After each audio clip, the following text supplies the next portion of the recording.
Você olha para os noticiários e você vê tanta notícia ruim que acontece a cada semana. Essa semana, olhando o noticiário, você vê mãe surra filho de 5 anos. Você vê a foto do filho surrado. Repórter incendiado vivo por extremistas islâmicos. Marido mantém mulher em cativeiro por 17 anos. Homem maltrata cadela. Até os bichos sofrem com maldade humana. E apenas algumas manchetes. Eu não botei mais para não desanimar a gente. Mas sabe, quem são essas pessoas? A gente olha para o que acontece, bem, até mesmo ao nosso redor, no trânsito e no dia a dia. Quem são essas pessoas que estão cometendo esse tipo de crime e esse tipo de coisas hediondas que acontecem ao nosso redor? O que leva as pessoas a cometerem esses crimes? Vamos lá em Mateus 5. Hoje vamos estudar um pouquinho a respeito da raiva e da ira. Da última vez que a gente estudou aqui o Sermão da Montanha, Jesus disse essas palavras em Mateus 5, versículo 20. Pois eu lhes digo que se a justiça de vocês não for muito superior à dos fariseus e mestres da lei, de modo nenhum entrarão no reino dos céus. A gente viu que a justiça que Deus deseja é aquela que procede de um coração sincero, que brota em nossos corações e que transborda em nosso comportamento. A gente viu que é possível a gente ter comportamentos corretos, mas mesmo assim não agradar a Deus, porque nosso coração não está certo. E aqui no resto do capítulo 5 de Mateus, em 5 áreas da nossa vida, Jesus vai exemplificar como nós devemos ter o coração certo, por trás do comportamento certo. Hoje nós vamos ler aqui do versículo 21 até o 26. Vamos começar em Mateus 5, 21. Vocês ouviram o que foi dito aos seus antepassados: não matarás, e quem matar estará sujeito a julgamento. Mas eu lhes digo que qualquer que se irá contra seu irmão estará sujeito a julgamento. Também qualquer que disser a seu irmão, racá, será levado ao tribunal. E qualquer que disser louco, corre o risco de ir para o fogo do inferno. Sabe, Jesus, o primeiro exemplo que ele usa nesses versículos é o exemplo do homicídio. Ele cita um dos 10 mandamentos que proíbe o assassinato. E aí depois ele cita outra passagem do Velho Testamento, que ordena que quem assassinasse outra pessoa deveria ela mesma ser posta à morte. E até aí a gente está falando sobre um comportamento perfeitamente visível. É muito óbvio quando alguém vai e mata alguém, na verdade? É possível identificar isso de forma clara. As evidências de um crime desse tipo, elas são passíveis de ser expostas diante de um tribunal. As pessoas argumentam, matou, as evidências são essas de que houve o assassinato. Não matar também é algo que é completamente possível de ser obedecido até o fim de nossas vidas. Na verdade, a maioria de nós, amém, vai passar a vida inteira sem matar alguém. Isso é bom. E alguns de nós a gente já escapuliu lá, eu estou brincando, é algo bem sério. Mas é completamente, perfeitamente possível de ser obedecido com perfeição. Mas aí Jesus entra num outro nível do nosso coração. Ele fala aqui no versículo 2, olha, qualquer um que se irá contra seu irmão também vai ser levado ao tribunal, também vai ser levado ao julgamento. O termo irmão, ele poderia se referir a alguém de sua família física ou alguém da sua família espiritual, que seria a igreja. Mas também seria pedante a gente afirmar que a gente não pode se irar contra os irmãos, mas a gente pode se irar contra alguém que não é nosso irmão. Jesus está falando em termos gerais, que qualquer um que se irá contra qualquer outra pessoa, seja ela quem for, é passível de ser levado ao tribunal e de ser julgado. Mas a ira é só o começo. No versículo 23, Jesus afirma que todo aquele que demonstrar desprezo por seu próximo, chamando-o de racá, tolo, ou de louco, também vai sofrer o castigo. Esses termos, racá, louco, eles eram usados no dia a dia das pessoas da época de Jesus, assim como são termos usados no nosso dia a dia, hoje também. E o que mais choca nessa passagem é o veredito que Jesus dá aos que demonstram ira e desprezo pelo próximo. Ele fala que quem tiver raiva do seu irmão está sujeito a julgamento. Quem chamar seu irmão de tolo vai ser levado ao tribunal. Algo corriqueiro, como chamar alguém de idiota ou de louco, vai pagar um preço alto por isso, de acordo com Jesus. Quem o chamar de louco corre o risco de ir para o fogo do inferno. E há muitas perguntas que esses versículos aqui levantam para nós hoje. Primeiro, como podem a ira e o simples desprezo trazerem tão grande punição?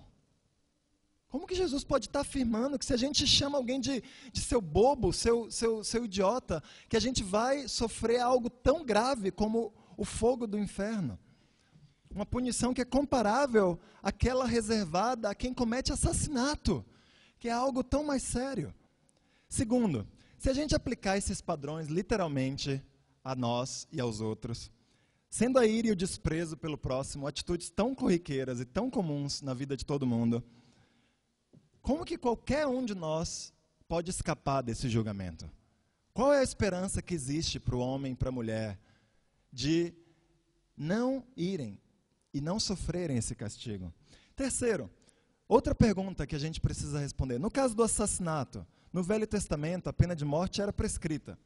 E quem deveria julgar os assassinos eram os juízes, os anciãos de cada cidade. Mas no caso da ira e do desprezo, no Novo, também vai haver um julgamento, num tribunal. Mas quem que pode julgar nossos corações? Qual é a evidência objetiva de alguém dizer que nós estamos desprezando, nós estamos irados uns contra os outros?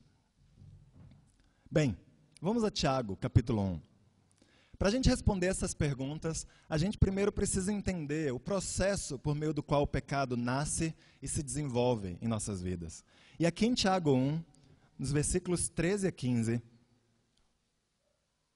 a Bíblia fala: quando alguém for tentado, jamais deverá dizer, estou sendo tentado por Deus, pois Deus não pode ser tentado pelo mal, e a ninguém tenta. Cada um, porém, é tentado pelo próprio mau desejo, sendo por este arrastado e seduzido. Então esse desejo, tendo concebido, dá à luz o pecado, e o pecado, após ter se consumado, gera a morte. Bem, a Bíblia ensina aqui que o pecado nasce em nosso coração e quando a tentação chega. Ou seja, há um momento em que nós somos tentados e que o pecado não existe ainda. Eu estou sentindo vontade de pecar, mas ele não é pecado ainda. E quando eu cedo à tentação, então esse pecado nasce. Pode ser um pensamento, mas há pensamentos que não são pecados ainda. Eu ainda estou na fase de ser entiçado pelo pecado. E se eu me render a ele, então ele nasce, mesmo que seja na forma de um pensamento. O pecado, uma vez nascido, ele cresce se a gente continua a alimentá-lo. E aí, muitas vezes, ele se exterioriza. Mas há pecado que não se exterioriza. Há pecados na forma de nós pensarmos, em algumas emoções que a gente alimenta em nossos corações. Algumas delas saem, e alguns desses pecados viram ações concretas e visíveis, mas muitos não viram. Que nem um iceberg. A gente vê um iceberg lá e pode parecer uma grande porção de gelo por cima, mas aí quando a gente olha o que está por baixo, a maioria dos icebergs só são visíveis, 10% dos icebergs são visíveis. A maior parte dele está lá embaixo da água, escondido.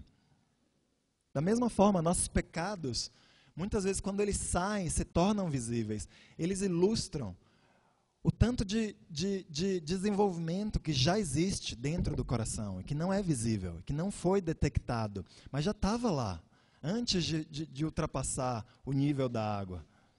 No versículo 22 de Mateus 5, quando Jesus prescreve condenação àqueles que se irarem contra seus irmãos e os desprezarem, ele está apenas constatando a verdade, a realidade espiritual do nosso coração. Quando sai de nossa boca de chamar alguém de idiota ou de desprezar o próximo, já existe muito pecado debaixo do que sai da nossa boca.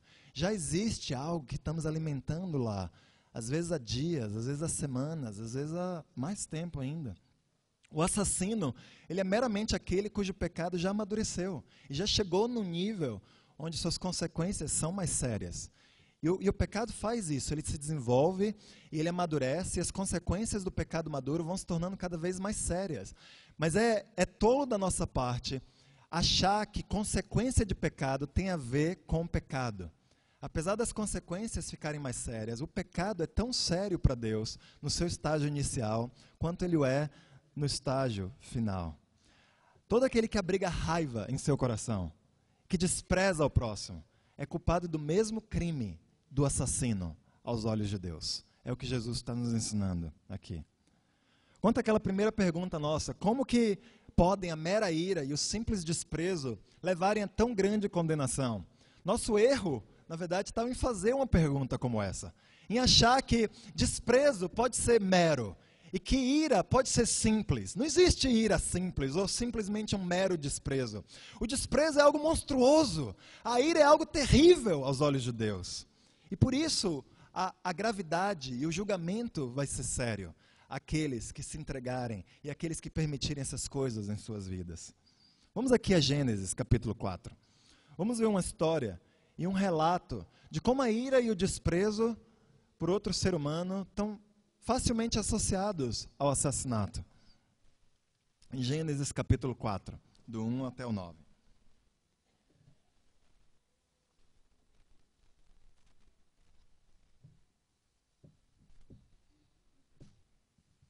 Adão teve relações com Eva, sua mulher, e ela engravidou e deu à luz Caim.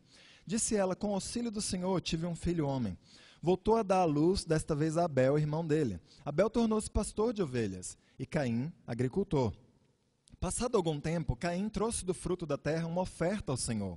Abel, por sua vez, trouxe as partes gordas das primeiras crias do seu rebanho. O Senhor aceitou com agrado Abel e sua oferta, mas não aceitou Caim e sua oferta. Por isso Caim se enfureceu e o seu rosto se transtornou. O Senhor disse a Caim, por que você está furioso? Por que se transtornou o seu rosto? Se você fizer o bem, não será aceito? Mas se não fizer, saiba que o seu pecado ameaça a porta. Ele deseja conquistá-lo, mas você deve dominá-lo. Disse, porém, Caim a seu irmão Abel, vamos para o campo. Quando estavam lá, Caim atacou seu irmão Abel e o matou. Então o Senhor perguntou a Caim, onde está seu irmão Abel? Respondeu ele, não sei, sou eu o responsável por meu irmão?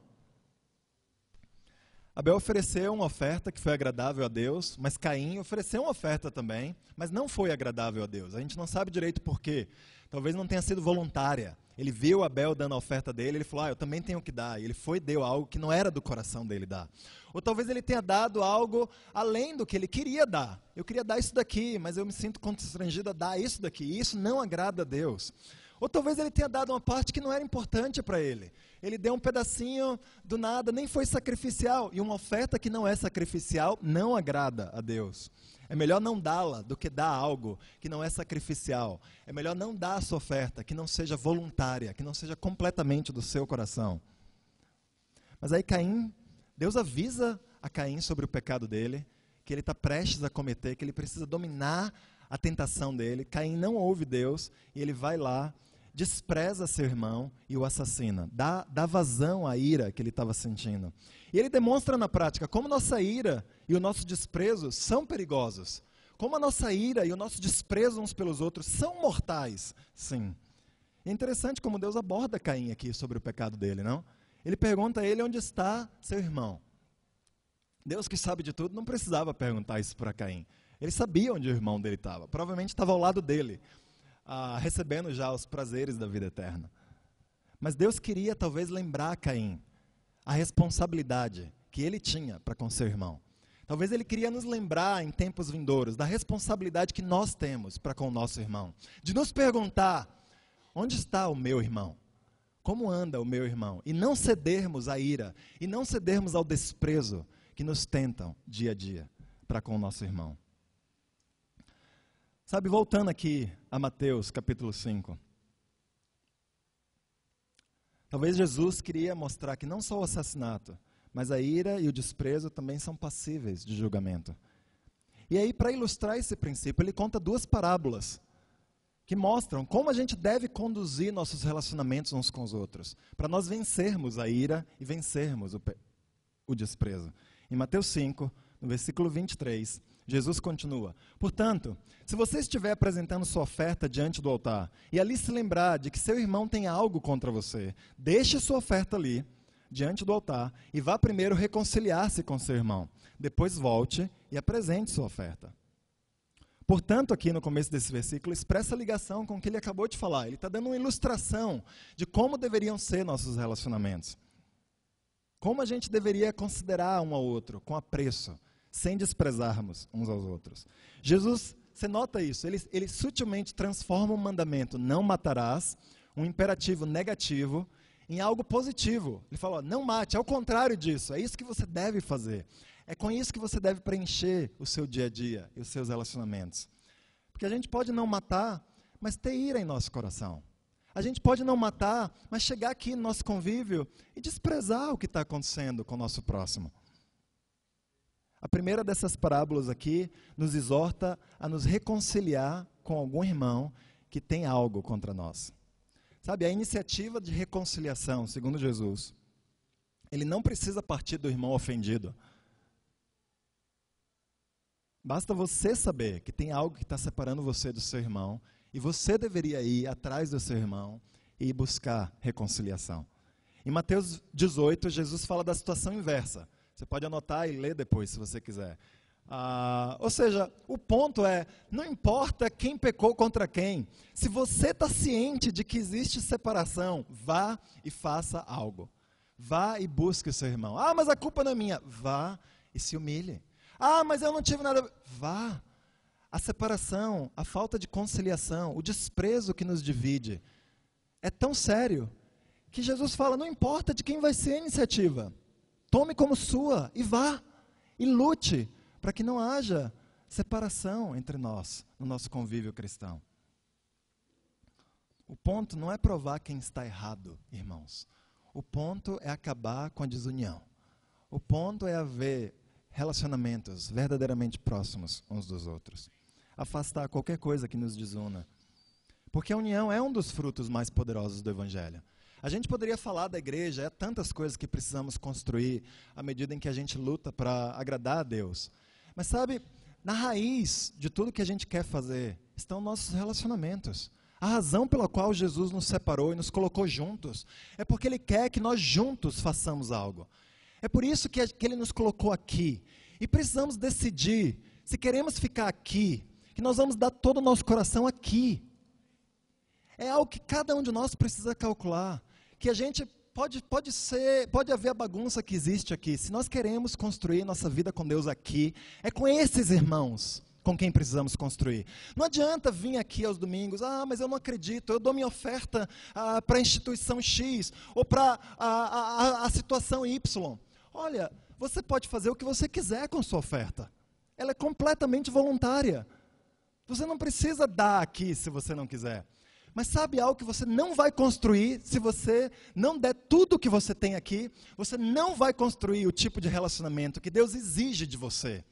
E talvez seja melhor, se você não quer dar tudo o que você tem aqui, você ir procurar o lugar, seja lá qual for, onde você vai dar tudo lá.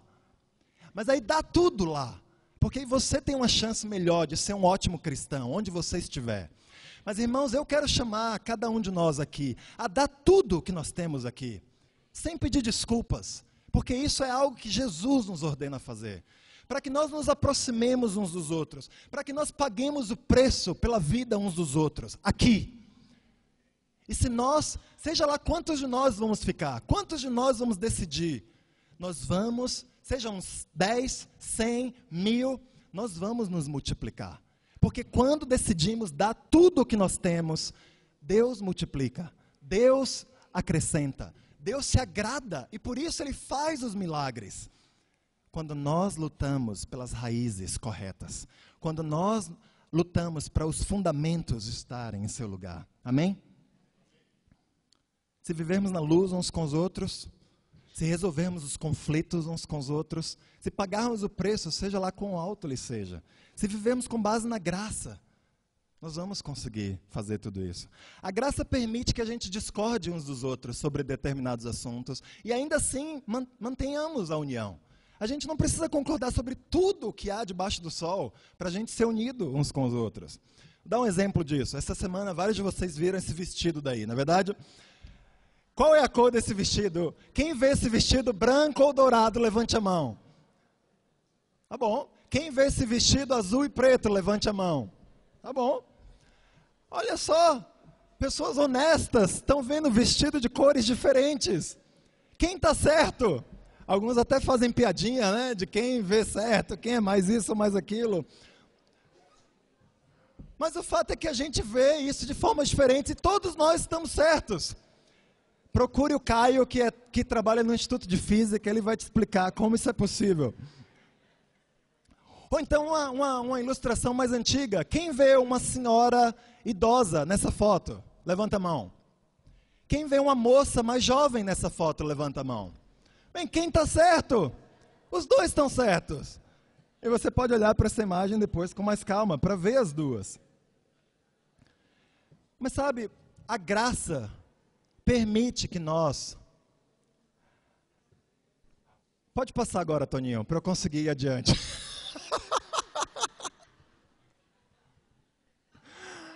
A graça permite que a gente veja coisas de forma diferentes. E ainda assim, tenhamos respeito uns pelos outros. E ainda assim, consideremos um ponto de vista diferente do que a gente está vendo, naturalmente.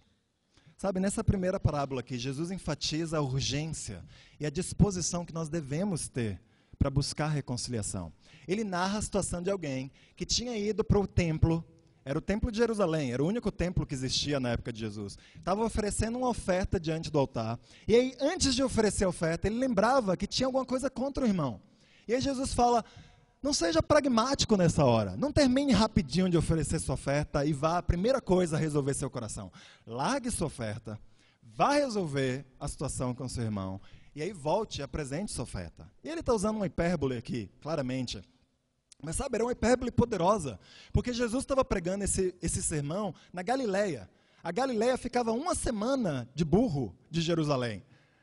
Ou seja, alguém tinha saído da Galileia, tinha ido até Jerusalém, apresentar uma oferta, e aí lá em Jerusalém se deu conta de que tinha um problema com o irmão. E Jesus está falando, largue sua oferta, pegue o burro de volta, ande mais 1 semana até a Galileia, lide com seu coração, volte de novo para Jerusalém, pegue a sua oferta e termine de apresentá-la diante do altar.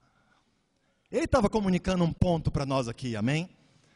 Ele estava falando da disposição que nós precisamos ter, da abertura de coração que cada um de nós deveria ter, para realmente pagar o preço para resolver nossos corações uns com os outros. Eu não poderia oferecer a oferta aqui rapidinho e economizar 2 semanas, Jesus? Não, de acordo com Jesus, não. Nossos relacionamentos são importantes assim. Da gente largar, da gente dar prioridade para o que nos separa, para o que nos divide. Relacionamentos reconciliados são tão importantes para Deus, que eles devem ter prioridade na vida de cada um de nós, que quer agradar a Deus. Relacionamentos íntimos são tão essenciais aos olhos de Deus, que vale a pena o sacrifício necessário para nós construirmos, irmãos. Vale a pena enfrentar o trânsito de São Paulo para nós construirmos esses relacionamentos, amém? Vale a pena acordar mais cedo para nós construirmos esses relacionamentos, amém? Vale a pena ouvir pela enésima vez os pecados dos nossos irmãos para construirmos esses relacionamentos, amém? Nós precisamos ir e fazer o que é necessário para termos essas amizades. Como anda o nosso dia a dia? Você tem buscado esse tipo de amizade? Como anda a nossa semana? A gente está pagando o preço para estar íntimo e para realmente estar próximo uns dos outros. A gente pode vir aqui à igreja semana após semana e não conectar nosso coração com ninguém. E sermos virtualmente estranhos uns dos outros. Apesar da gente sorrir, apesar da gente estar aqui na frente, a gente pode viver em isolamento, em separação. E sermos culpados da ira e do desprezo de que Jesus está falando nesses versículos. Às vezes a gente fica desanimado, porque esses sentimentos de crítica e de ira e de desprezo parecem vir de todos os cantos ao nosso redor. E a gente não reconhece que esses sentimentos de nos sentirmos separados uns dos outros, como se, aqui não há amizade. Esses sentimentos muitas vezes vêm porque nós não estamos pagando preço para construir essas amizades. E quando a gente cede ao que a maioria está fazendo, a gente se torna culpado junto com a maioria.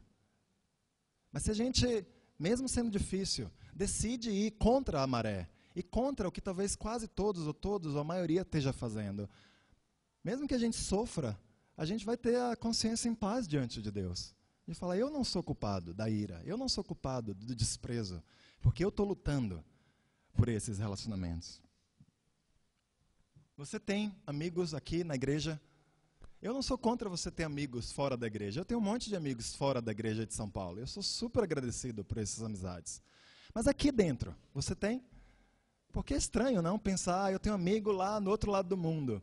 Mas e aqui? E no meu vizinho? De quem que eu sou amigo? De quem mora perto de mim? De quem eu vejo toda semana? A gente precisa pagar o preço para construir relacionamentos aqui, com as pessoas que estão próximas a nós. Caso contrário, a gente vai viver desprezando uns aos outros. Vamos aqui ler a segunda parábola que Jesus nos ensina. No versículo 25, ele fala: entre em acordo depressa com seu adversário, que pretende levá-lo ao tribunal. Faça isso enquanto ainda estiver com ele a caminho, pois caso contrário, ele poderá entregá-lo ao juiz, e o juiz ao guarda, e você poderá ser jogado na prisão. Eu lhe garanto que você não sairá de lá, enquanto não pagar o último centavo. Jesus conta outra parábola sobre reconciliação nesses versículos. Ele novamente enfatiza a urgência, mas ele também nos faz pensar sobre as consequências de relacionamentos, onde não há intimidade, onde não há reconciliação. Aqui, alguém provavelmente deve algo a uma terceira pessoa, e a terceira pessoa, insatisfeita com a dívida, ela resolve levar o credor até o tribunal. E a dívida era justa, porque Jesus assume que no tribunal o devedor vai ser condenado. Ou seja, de fato havia essa dívida e a dívida precisava ser paga. E nos tempos antigos, assim como em algumas situações modernas hoje, você podia ser preso por dever dinheiro a alguém.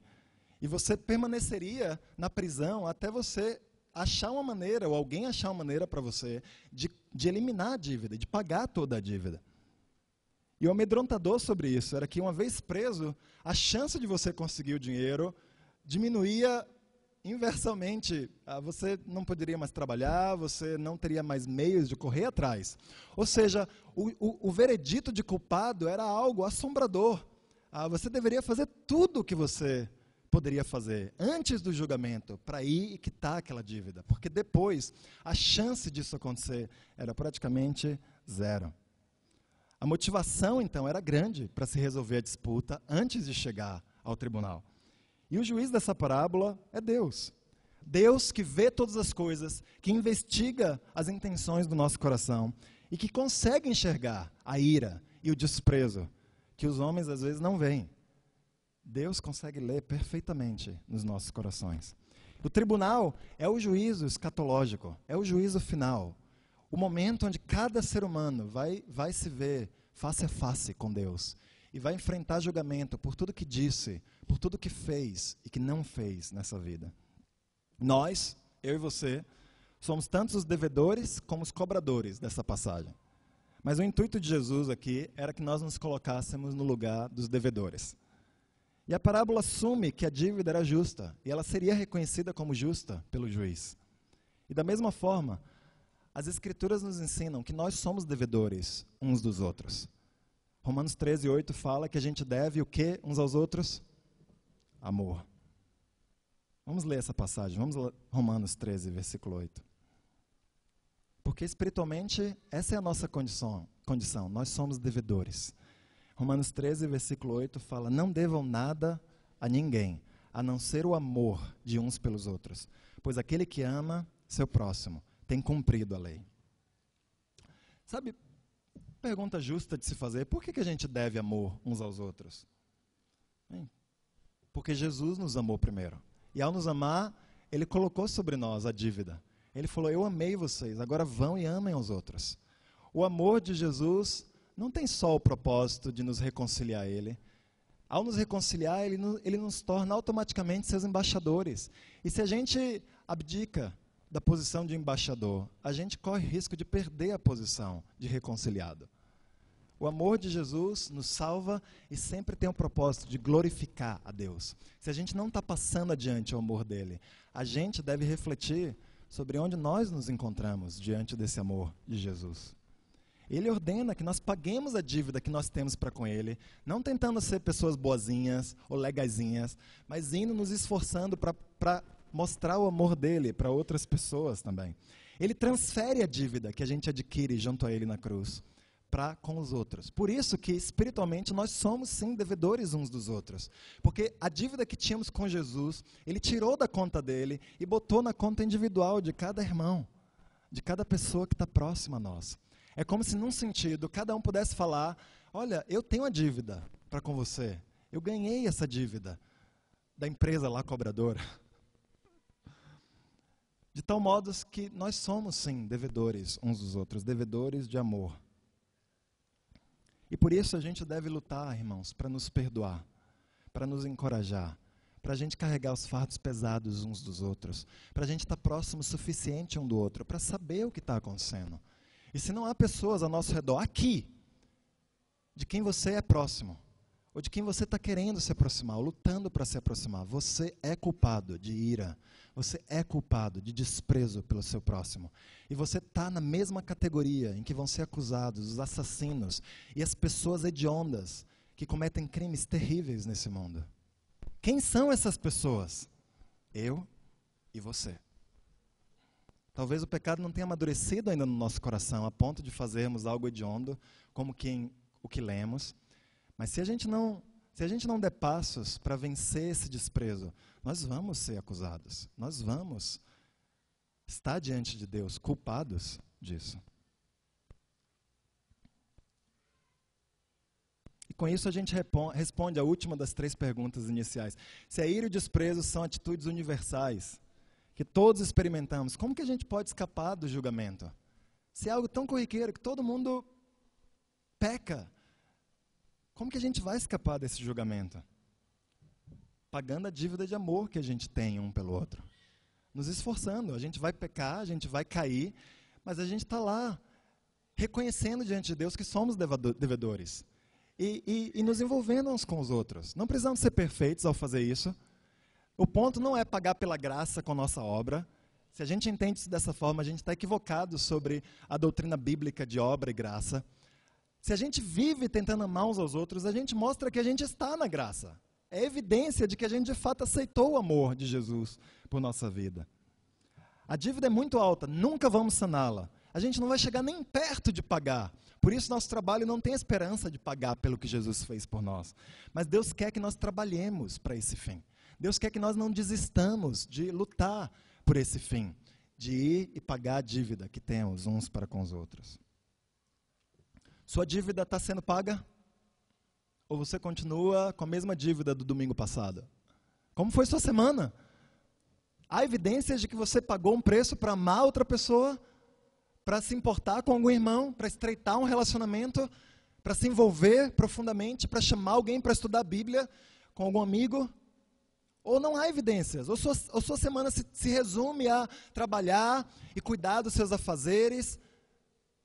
Certamente, Jesus quer que trabalhemos, que cuidemos dos nossos afazeres, que trabalhemos. Tudo isso são responsabilidades de todos nós aqui.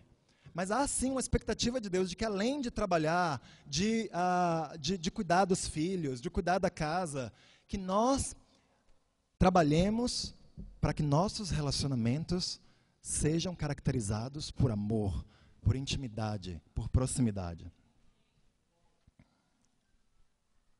Todos nós aqui já reclamamos, uma vez ou outra, que a gente não tem amizades verdadeiras. Na verdade, mesmo aqui dentro da igreja, que eu não me sinto próximo às pessoas, que ninguém me considera amigo. Bem, mas o primeiro passo para essas amizades acontecerem, se você ainda se sente assim, é você comparecer. É você escolher 1, 2 pessoas e falar, você topa ser meu amigo? Eu vou pagar o preço por você. Talvez você não pague por mim, mas eu vou pagar. E vamos ver o que sai da cartola, que coelho que sai. E se depois de um tempo não sair com aquela pessoa, eu vou tentar com a próxima, e eu vou tentar com a próxima, até isso acontecer. No passado, a gente esperava que a responsabilidade de alguém de acharem amigos para nós, caía sobre os líderes da igreja. Essa responsabilidade não é dos líderes da igreja, irmãos. Essa responsabilidade é de cada um de nós individualmente. Nós, dos cristãos mais novos até os mais antigos na fé, temos a responsabilidade cristã de ir e de procurar amizades com os outros. Se nós não entendemos isso, se nós achamos que essa responsabilidade é de outras pessoas, nós não estamos indo num caminho de maturidade. E nós, em última instância, vamos nos afastar muito de Jesus. Assuma a sua responsabilidade e lute por ela. E vamos ver o que acontece, que milagres acontecem em nosso meio. Quando individualmente cada um de nós estivermos lutando para dar e confiar que Deus vai suprir. E se todo mundo estiver dando, a gente vai receber. A gente vai receber o encorajamento, a intimidade. A gente vai ter o que nós precisamos também, amém? Vamos aqui em 1 João 4, versículo 19, para nós concluirmos. Obviamente, a motivação para pautarmos nossa vida com esse tipo de amor é Jesus. Em 1 João 4, 19, João afirmou que nós amamos porque Ele, Jesus, nos amou primeiro. Jesus suportou os discípulos dele quando eles irritavam a Jesus. Ele nos dá o exemplo de como a gente pode suportar um ao outro, mesmo quando algum discípulo nos irrita. E eu quero falar algo aqui. Olha, antigamente, muitos de nós acreditávamos que a gente deve, que eu devo amar uns aos outros, mas eu não preciso gostar uns dos outros. E o que a gente queria dizer com isso muitas vezes é, o amor é sacrificial. Então, ainda que eu não goste de um irmão, eu vou amar esse irmão. E é nobre o intuito de dizermos isso, mas eu quero comunicar que não existe amor sem afeição. Você pode até se esforçar num primeiro momento para amar alguém de quem você não sente carinho, mas o carinho precisa vir para que o amor se complete. Você precisa aprender a gostar das pessoas para que elas sintam que você as ama de verdade. Não adianta só a gente sacrificar ou a gente querer fazer coisas difíceis pelos outros. Isso sem dúvida. Mas a gente precisa aprender a criar afeições uns com os outros.